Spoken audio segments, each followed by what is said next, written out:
तुलसीदास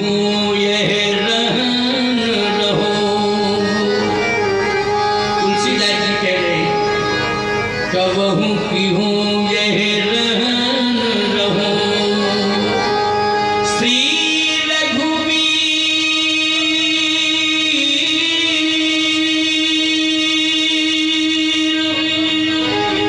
कृपालु कृपाते संत स्वभाव कहो। संत स्वभाव, संत का अर्थ केवल भेष ही नहीं होता है, संत का अर्थ उद्देश्य भी होता है। यदि तुम्हारे उद्देश्य में पवित्रता है तो गृहस्थ जीवन में भी तुम भले ही भेष न हो लेकिन संत हो, क्योंकि तुम्हारे उद्देश्य में पवित्रता है। श्री रघुवीर कृपालु कृपाते संत स्वभाव कहो।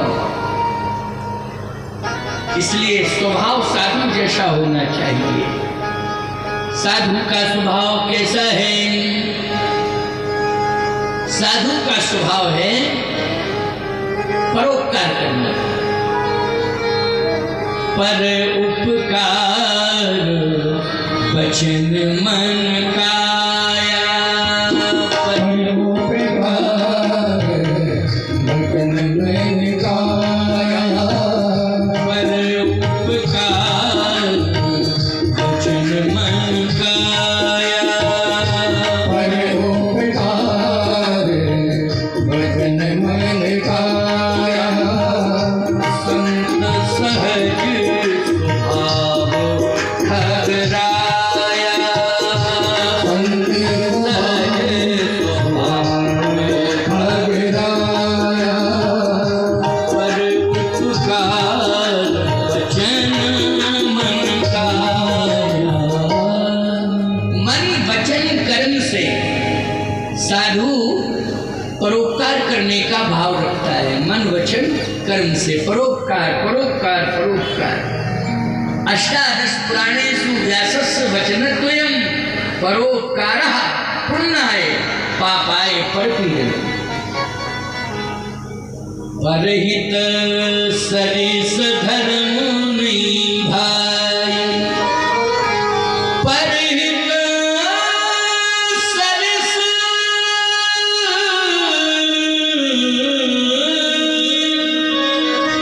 धर्म नहीं भाई,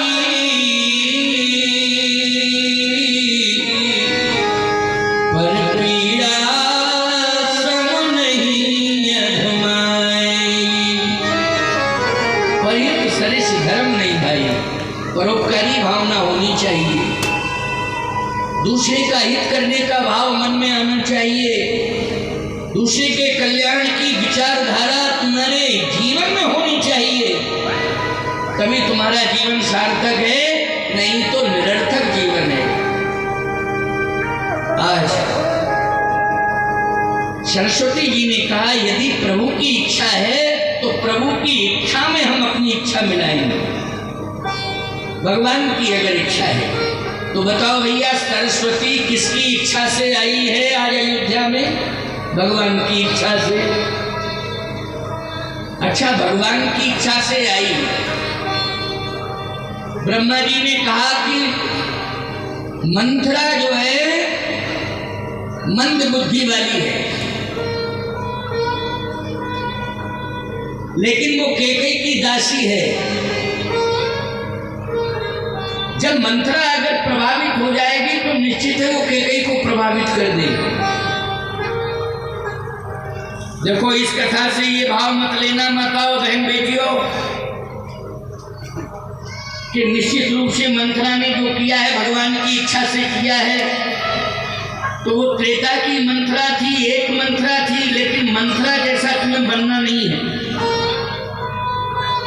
क्योंकि रोज रोज वनवास थोड़ी राम का कराना है। क्यों भाई? राम जी का वनवास तो एक ही बार हुआ है कि रोज रोज कराना है?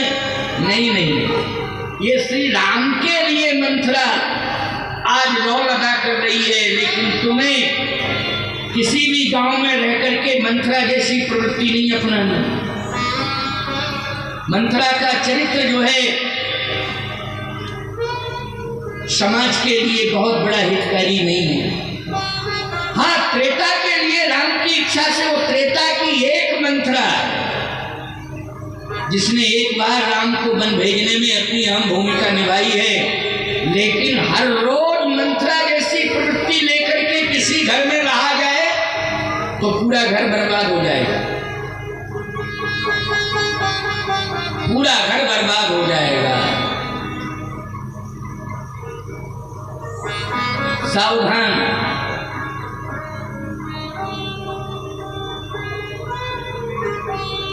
मिलिट्री को पावर दिया जाता है कि अगर सीमा के अंदर कोई प्रवेश कर रहा है बिना परमिशन के तो गोली मार दो। बोलो भाई, मिलिट्री को पावर है कि नहीं? कि सीमा के अंदर यदि बिना परमिशन के कोई प्रवेश कर रहा है गोली मार दो, देखते ही। लेकिन तुम अगर सेना का प्रमाण पत्र अपने हाथ में नहीं लिए हो और बॉर्डर पर खड़े हो और तुम उसी सैनिक की बंदूक छीन करके अगर मार दोगे तो बोलो अपराधी सिद्ध हो जाओगे कि नहीं हो जाओगे? जल्दी बताओ, अपराधी सिद्ध हो जाओगे, क्योंकि तुम्हें अधिकार नहीं मिला है, तुम्हें प्रमाण पत्र नहीं मिला है। तुमने ये डिसीजन कैसे लिया है? इसलिए त्रेता में एक मंथरा को पावर मिला था, इसलिए मंथरा ने अपने पावर का प्रयोग किया है। लेकिन वही प्रवृत्ति मान करके हर नारी मंथरा बनने की कोशिश करे तो ये अनाकार चेष्टा हो जाएगी और ये नारी समाज का अपमान हो जाएगा। इसलिए विचार करने की जरूरत है। नाम मंथरा मंदमती खेरी के कई के अजस पिटारी काहे कर गई विरामती थे। सरस्वती जी आई और सरस्वती जी ने मंथरा के ऊपर अपयश की पिटारी धर दी। ये अपयश की पिटारी क्या है? याद रखना, जो ब्रह्म ने संविधान बनाया था, विधान बनाया था कि मैं इसलिए जा रहा हूं अयोध्या, इसलिए जा रहा हूं धरती पर, मुझे इतने प्रकार के कार्य करने हैं, इतने इतने कार्य करने हैं, और किसके द्वारा अपना कार्य कराना है वो सारा विधान बना हुआ था। वही विधान दे करके वही कैकेयी के लिए अपयश बन गया, मंथरा के लिए भी अपयश बन गया, कैकेयी के लिए भी अपयश बन गया और दशरथ जी के लिए भी अपयश बन गया है। लेकिन वो ब्रह्म का भेजा हुआ विधान ही था। उस विधान को सिर पर रख के चली गई सरस्वती और ये कह के गई कि जाओ ये विधान लेकर के जाना और अपनी महारानी को पढ़ा देना, अपनी महारानी को पढ़ा देना।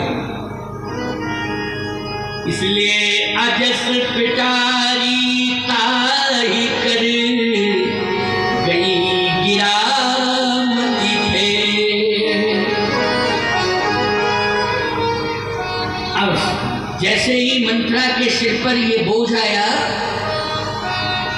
तो मंथरा को कुछ अजीब सा लगा और उसकी मति वैसी हो गई। मंथरा सीधी पहुंची कहां? कैकेयी जी के पास। कैकेयी जी भवन में बैठी हैं, प्रसन्न हैं। क्यों हैं प्रसन्न? क्योंकि मेरा राम राजा बनेगा। अच्छा, ये याद नहीं है कैकेयी को, ये सोच ही नहीं रही है कि भरत नहीं है यहाँ। अरे इतना बड़ा उत्सव हो रहा है कि भरत को तो आना चाहिए, भरत यहाँ है नहीं, कोई भाव नहीं है, भरत के बारे में सोच नहीं रही है, क्योंकि भरत के बारे में कभी सोचती ही नहीं थी।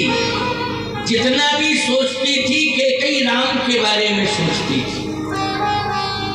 समझ रहे हो कि नहीं? किसके बारे में सोचती थी? राम के बारे में सोचती थी, भरत के बारे में नहीं सोचती थी। राम से इतना प्रेम करती थी, इतना प्रेम करती थी कि सबसे ज्यादा समय राम जी कैकेयी माँ के पास ही देते थे। कौशल्या जी के पास तो बहुत ही कम जाते थे। सबसे ज्यादा समय कैकेयी माँ के पास, और कैकेयी माँ सब सबसे ज्यादा स्नेह करती थी